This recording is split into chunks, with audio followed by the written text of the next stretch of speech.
Look at that. We got double proc on him right now. All right, let's do it again. Guys, look at the damage buildup. We double procced him with fire. What's going on, YouTube? It is Zach the Ripper here. The First Berserker Kazhan just dropped today, and let me tell you, I am having a phenomenal time. We did get early access to it 3 days ago, and the first thing on my mind was to go ahead and make a build video just for you. That being said, the game did just come out, so if you are concerned about potential spoilers, go ahead and save the video for later. Go ahead and like it for now and subscribe to the channel. Let's go ahead and get into the build. Now, ladies and gentlemen, there's a lot of information to get to here in this video, so I will be as quick as I can. That being said, this isn't your typical kind of build crafting that you would see in an Elden Ring type game or even Black Myth Wukong that we've done here on the channel before. This build crafting is a little more tedious, and there's a lot of RNG at play here. So there's a bunch of different ways your build can go, but I'm going to show you the general structure, the general layout, what skills you need to prioritize and unlocking in order to maximize the potential of this build. And some of these armor pieces, if not all of them, can be farmed and gained early on in the game and carry you for a very, very long way, maybe even potentially to end game, even though I'm not quite there yet. Now, this build primarily centers around an armor set called the Fallen Guardian set, which you can get in an uncommon rarity early in the game, so do not throw away these pieces. We want 5 pieces here, so we get this passive ability right here called the Brink Guard, granting fire attributes to your weapon for the next 10 seconds. More on that a little bit later and how we can capitalize on that 10 seconds when fire is on our weapon. Now, you might be asking yourself, why are you not equipping the 6th piece with your weapon in order to get the Ruthless damage increase for 15 seconds? Well, that's because most of the weapons, they either pair with an armor set or they can pair separately with an accessory set as well. The weapon I'm using does a lot of stamina damage, which is something we want. We want to be able to break our enemy's guard while also doing this passive damage as well. We'll get into that when I show you the fight demonstration here pretty soon. Now, if you've made it this far in the game or you're not concerned with spoilers, there is an area called the Prague Village, and the boss in this area is called Volbino. We will get to him a little bit more in just a minute, but other than that, there is another area called the Spider's Tomb, and this is where you unlock the blacksmith. Now, the blacksmith is very, very important. After you unlock the blacksmith, you're going to want to come back to Prague Village and fight that boss a few different times in order to craft the higher rarity sets of the Fallen Guardian set. So here we are at the blacksmith, and what I was referencing earlier with the Volbino enemy that you will have to kill in order to farm something right here called Guardian Hooves. This will allow you to craft the current rarity, because these weapons do scale with kind of how you're progressing. Right now, you see this is a unique weapon type right here. This is just a higher rarity that I could craft right now, but when you first get the Fallen Guardian set, you can do a rare version rather than the uncommon. You won't even see the keen blade right here. You will need Guardian Hooves in order to start crafting these, however. All right, so here are my stats. As you can see, I am currently level 51. I do have a whole lot of Lacrima. I could level up a whole lot more, but I wanted to show you where I would allocate my stats for early game and before mid game, and you can go ahead and challenge Volbino over and over and over again. The recommended level for that fight is 24. This is a very good middle ground, and I want to show you why I put the points in, where I put them in. You can upgrade from there, but first thing I want to start off here with is strength. Now, our strength stat is 20. This is a heavyweight armor, all right? And your strength is going to apply to something very important here, your weight and agility. Now, here's the reason why agility is so important. It is on a grading scale, A, B, C, and so on. You want a higher letter, A being the best, B being worse than that, and C, you don't even want to get into C. Every time you perform a perfect guard or a dodge or something of that nature, agility applies a multiplier to your stamina decrease, okay? So the better that this letter is, the less stamina that's going to be consumed when performing certain actions like running or dodging, okay? Now, in order to achieve a grade B in agility, you need 10 points into strength. That's why I started off with strength first. You can allocate your points differently based around your strength after you've done that. 10 strength is going to be what is required in order to get a grade B. You don't want anything below a grade B. Now, because this game is so resource heavy on your stamina, you do want a little bit of extra endurance, okay? You're going to be dodging a lot if you're not really good at parrying, but you need to pull off a couple of parries in order to make this build successful. As you can see, we put 10 points into our vitality here. Willpower, we also put 10 points because our weapon, the dual blades, every dual blade scales much, much better with willpower than anything else, all right? You do not get diminishing returns until I think maybe level 40 here in willpower, and then you have to start speccing into some other stats. Proficiency down here is for your stamina damage increase, a little bit of stamina damage to your target. We put a few points into that. So following this guideline, you see what you want to prioritize. You do not need to mess with strength really that much more at all, because your agility is not going to change from a B. If you want to bring it up to an A, it's going to require a lot more points because this is a heavyweight armor. Now, this is arguably the most important part of the build, which skills to prioritize in order to get maximum benefit out of this build, in order to proc your target. Now, something the game does not tell you, and that I discovered just yesterday, was that you can proc your target with fire multiple times that will stack on each other. Yes, I'll say that again. You do not have to wait for one status effect to wear off to proc another one, even if it is the exact same one. I was able to proc a target with fire 3 times concurrently, and it was eating at the health bar because I was doing so many attacks so fast with fire on my blades. It is insane. What we want to be focusing on is inflicting fire to our target to get that chip damage as we're still attacking as often as possible, and we're going to do that through multiple different ways. Okay, the very first skill you want to prioritize is Wind Piercer right here, okay? Now, the further down the tree you go, the better, but this is where we want to be right here. You unlock the full skill tree once the skill tree is at, I think, level 36 or 38. Wind Piercer mark is the most important thing to successfully utilize this build. The second most important skill in the skill tree you want to unlock is called Deafness right here, which allows you to perform attack and then instantly side swipe into your target and attack again. Remember, we're all about inflicting very, very fast blows to try and build up that fire proc. And third on our list is the Whirlwind attack. If you've been using dual blades, I highly recommend that you use this Whirlwind, because there's also a secondary ability after you unlock Whirlwind called Swiftness, allowing you to perform it even faster. Now, beyond the skills you unlock, there are other things within your skill trees you want to unlock for maximum survivability, starting with over here in the Penetrate skill tree called Fleet-Footed, decreasing the amount of stamina that's cost for dodging. And that's very important. Stamina management, you want a little bit of that. Next up is something called Cold Blood right here. Recovers stamina upon performing a brink dodge. The brink dodge is going to be very important with some of the accessories, actually, that are in our build. And I'll show you why in just a second. We'll go back to the build. It'll be very, very brief. And up next, we have something called Disciplined Action. Remember I was talking earlier when we were speccing our character and why agility is so important?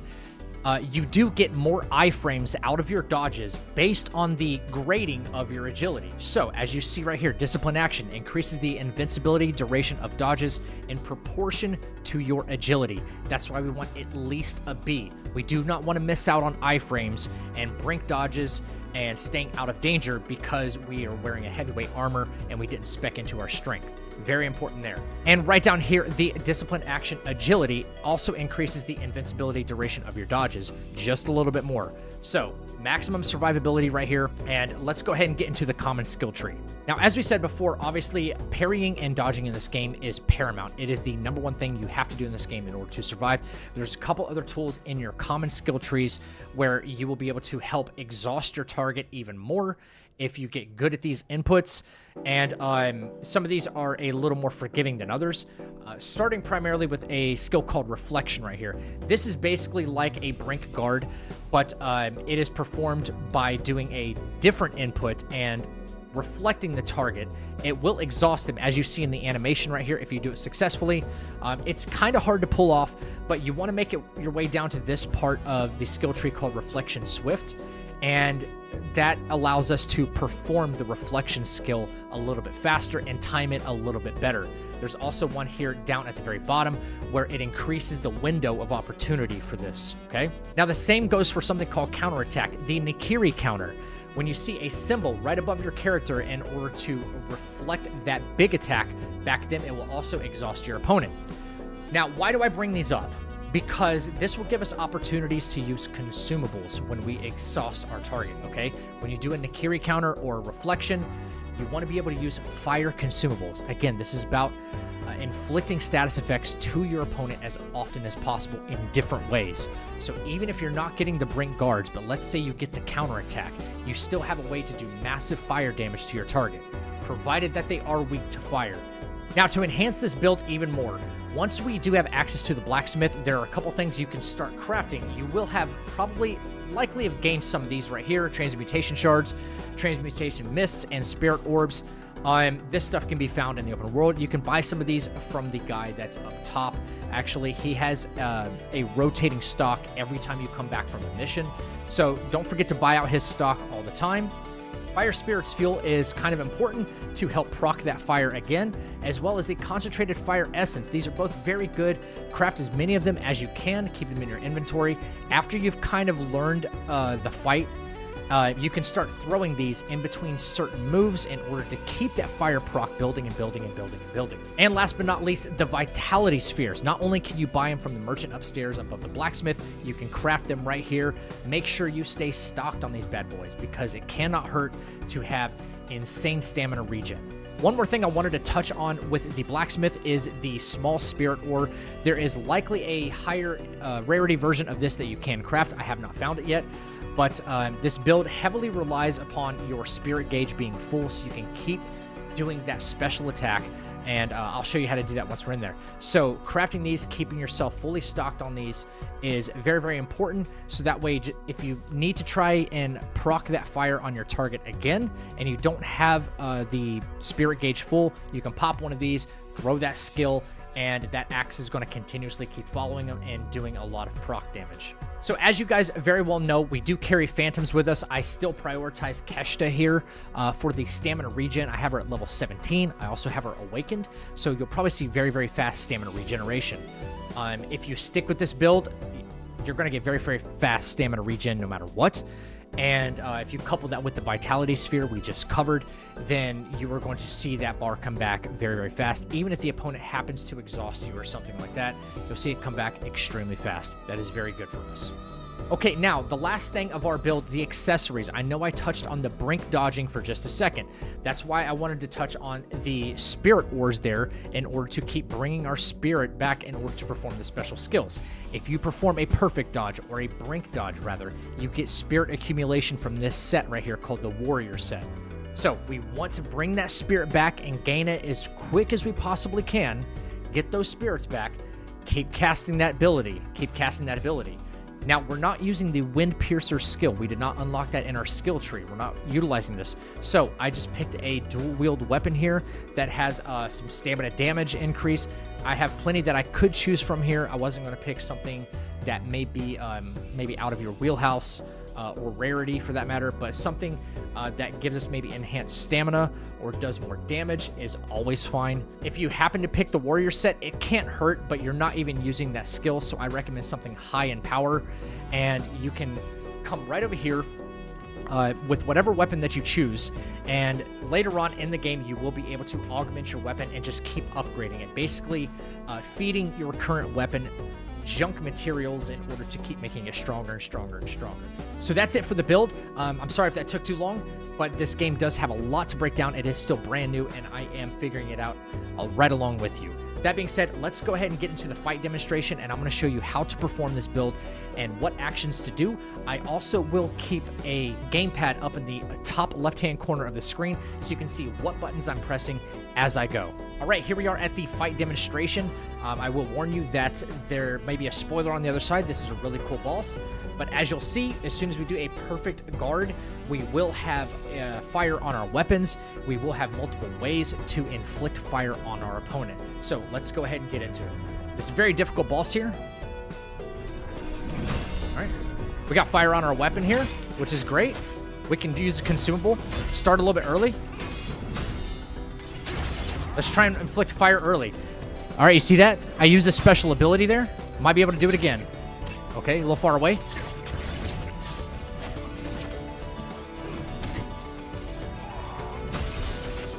Look, we're inflicting fire as fast as possible on him, right? Already into second phase, guys. It's freaking nuts. There we go. Okay, he's going to do a command grab. This guy, I know this guy. We're going to get ready to maybe throw some fire on him again. Now, as soon as we got fire on our blade here,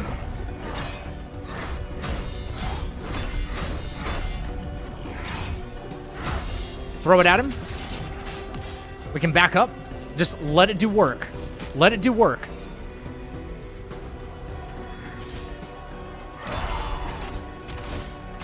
Now we're a little bit low. We need some spirit here so we can do it again, right? He got me with a command grab. Let's heal. Wait till fire's back on our weapon. There we go. And bam, let's hit him with some more fire, right? Let's use a different type of consumable, right? Bang. The fire damage is wild, guys. Such a cool fight, though. And I am level 51 still. I didn't spec up. I'll show you right after the fight. Just like that. Tons and tons of fire damage. Let's get into one more fight so I can show you exactly how insane this build can work on someone who's exceptionally weak to fire. I want to show you, though, I didn't change anything. My status, I'm still level 51. And that is one of the most insane bosses so far in the game. Okay, here we are at another fight demonstration. This is a later game boss, and we did have to spec up only a little bit, and the only thing we put points into was our vitality, as you see here. All the other stats are exactly the same, so we should still be doing massive amounts of damage with the fire, and I want to just show you the viability that even if you don't upgrade your willpower and all this other stuff, that this build is extremely useful, but we upgraded the vitality for enhanced survivability. Now, you might have been asking yourself, okay, I see down in the bottom left-hand corner of your screen, your consumables never went away in the last fight. That's only because I'm using a mod to do build testing, so that way you do not waste your consumables trying different things out. That's why I make build videos. That's why I use a mod only for that specific purpose. So if you see my health regen and the consumables not being used, I have to say this in so many videos because people complain about it. I don't know why. I'm using a mod so that way you don't waste your materials. If you're playing on console or something, you don't have the benefit or opportunity to be able to mod your stuff. So that's what build testing is. It takes a lot of thorough testing, and it would take me a very long time to go craft all the materials just to use the consumables, just to find out what works and what doesn't work. That's why I do it. So pay no mind to that. Pay more mind to how we're actually using the build and inflicting fire, basically. And then you will see a lot of success in your gameplay. This is an enemy that loves to move around a lot. So we got fire on our weapon here. Let's cast it one time. While he's doing that, let's throw in a consumable on him. Let's throw it again. Let's make use of that fire when we can.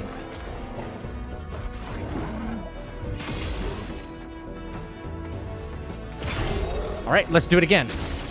Guys, look at the damage buildup. We double procced him with fire.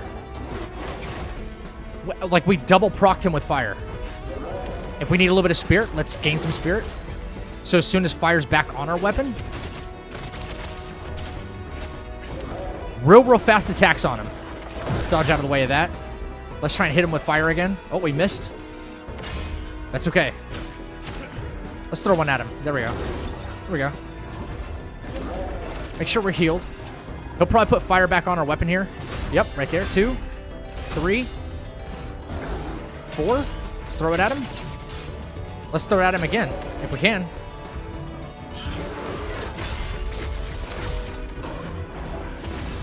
There we go.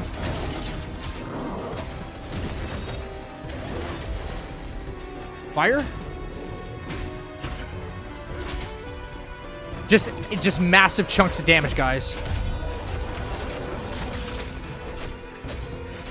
Look, it just keeps going. It keeps going.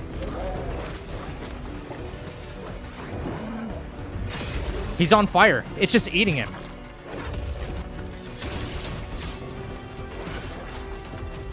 We barely have to do anything. We kind of just sit here.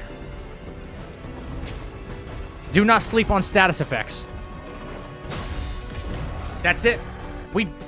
You can see the viability from getting the fire on the weapon and then throwing the axe throw, and it just sits there and circulates and hits him over and over and over again with the proc. And we were able to double proc him, just completely eating away his bar, okay?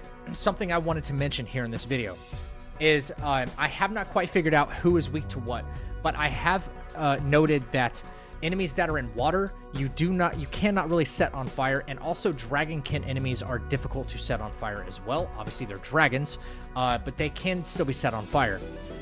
If you are fighting somebody in water, hint, hint, I don't want to spoil it, I would recommend using a lightning grease. You do have these that you can craft later on. Sorry, let me open up my inventory here. These enhancers right here. You have water enhancers, you have lightning enhancers, and you have earth enhancers. Stuff like that. Now, if you want to make this build even more insane, you could put a fire enhancer on your weapon at the start of the fight before you even get a brink guard somewhere. So you're constantly trying to set your target on fire. That is the goal. So guys, there you have it. There is your first official build of First Berserker Kazhan, and let me tell you, this thing is an absolute banger. I'll probably be using it all the way to end game and probably sometime into New Game Plus. If you guys want a different build, maybe a spear build or a greatsword build, something to complement your playstyle, please let me know down in the comments. If you want boss guides or walkthroughs, something like that, please let me know down in the comments. Don't forget to like the video, subscribe to the channel so I stay in your algorithm. Until next time, guys, stay happy, stay healthy, and stay deadly. I'll catch you in the next video.